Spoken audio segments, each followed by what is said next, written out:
रोज सकाळी कोरफडीचा ज्यूस प्यायचा किंवा रोज सकाळी आवळा ज्यूस प्यायचा, त्यानंतर तुळशीची पानं घालून ग्रीन टी किंवा काढा करून प्यायचा, दालचिनीचं पाणी, धनेजिऱ्याचं पाणी किंवा अश्वगंधा आणलंय की ते रोज घ्यायचं, गुळवेलीची पानं खायची, गुळवेलीची काडी घालून त्याचा काढा प्यायचा, किंवा नॉर्थला फिरून आलाय तिथनं शिलाजीत मिळालंय, स्वस्तात मिळालंय, प्युअर आहे असं सांगून मिळालंय, ते काहीतरी कुठल्या तरी पद्धतीने खायचं.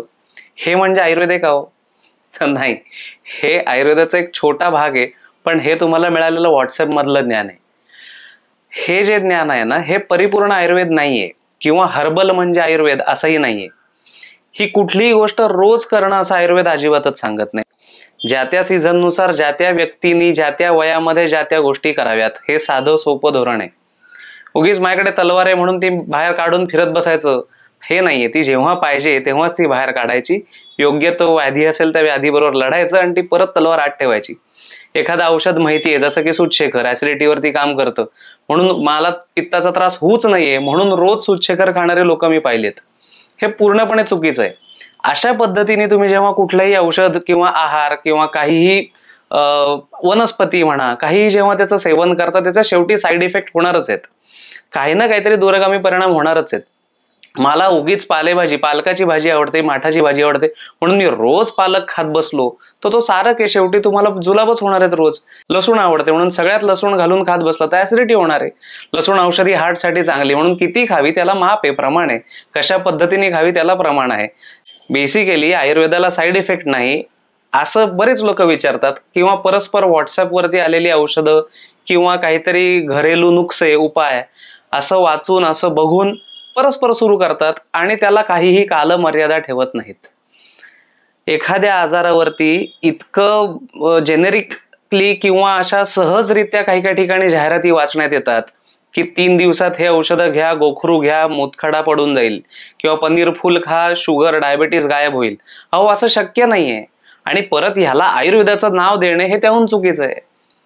हे नैसर्गिक उपाय आहेत, हे काही ना काहीतरी अनुभवातून आलेले योग असतील, पण ह्याला साईड इफेक्ट नक्की आहेत. उष्णता वाढवू शकतात. आता साधं उदाहरण देतो, कोविडच्या काळामध्ये काढे घ्या करत लोकांनी काय काय नाही त्यात घालून काढे बनवले आणि मूळव्याधीसारखे किंवा हीट वाढल्याचे लोकांना सगळे रोग सुरू दिसायला लागले, मूळव्याध व्हायला लागला आणि ऍसिडिटी असे सगळे आजार समोर यायला लागले. सो साईड इफेक्ट हा प्रत्येक गोष्टीला असतो. ज्याला इफेक्ट असतो त्याला साईड इफेक्ट असणारच आहे. त्यामुळे कुठलीही गोष्ट तुम्ही जेव्हा केव्हा कराल तेव्हा त्याला एक कालमर्यादा पाहिजे. उदाहरणार्थ तुमच्या सध्या पाठ दुखते, पाठदुखीसाठी मला ती दुखू नये म्हणून काहीतरी तुम्ही एखादी पेन किलर घेता, म्हणून ती रोज घेत बसता का? नाही. जे काही काळासाठी घेणं योग्य आहे, पण आयुष्यभर घेण्यासाठी योग्य आहे का? तर नाही. जेव्हा तुम्ही कुठलीही गोष्ट आयुष्यभर घेणार त्याचा पूर्णपणे विचार करणं गरजेचं आहे. आणि तो तुम्ही करण्यापेक्षा जर का तज्ज्ञ व्यक्तीला त्याचं मार्गदर्शन त्याचं तुम्ही घेतलं तर जास्त फायदा. जेणेकरून तुम्हाला कुठलाही आजार असताना सर्वात पहिल्यांदी साधे आपण 3 रुग्ण बघू ज्यांना डायग्नोस्ड आहे, सगळ्यांना ऍसिडिटी आहे, पण प्रत्येकाला ऍसिडिटीचं प्रमाण वेगवेगळं आहे. एखाद्याची ऍसिडिटी एक ओमेज खाल्ल्याने जात असेल, एखाद्याची ऍसिडिटी आवळा सुपारीने खाऊन पण जात असेल, एखाद्याची ऍसिडिटी सूतशेखर किंवा साधी नुसती साखर खाऊनही जात असेल. त्यामुळे प्रत्येकाची आजाराची ताकद आणि प्रत्येकाची सहनशक्ती हे पण वेगवेगळं आहे. त्या कारणाने आयुर्वेद हा सहज सगळ्यांनी घेणे असं नाहीये, किंवा आयुर्वेद हा सगळ्यांसाठी असं नाहीये. आयुर्वेद हा प्रत्येकासाठी.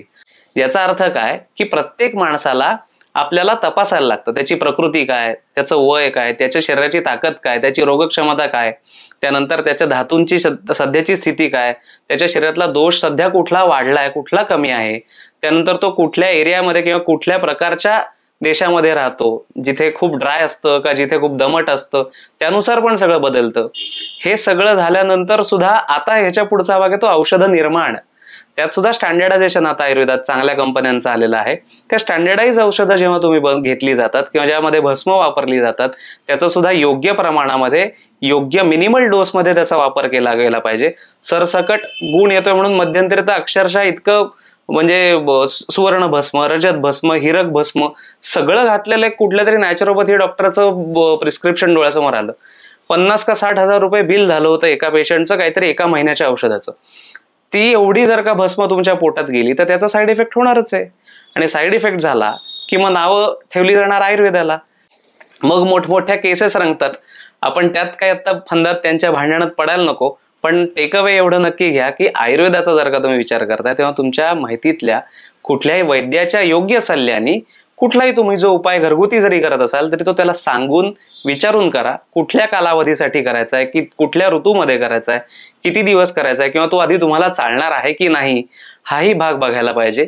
त्यानुसार ते तुम्ही जर का सेवन करत असाल तर त्याच्या मध्ये मध्ये ब्लड रिपोर्ट्स कुठले करायला पाहिजेत का, कुठल्या पद्धतीने तुम्ही त्या गोष्टींवर मॉनिटरिंग केलं गेलं पाहिजे, या सगळ्या गोष्टी समजून उमजून तुमच्या डॉक्टरच्या सल्ल्याने करा, ना की व्हॉट्सअप युनिव्हर्सिटीवर. ठीक आहे, काळजी घ्या. धन्यवाद.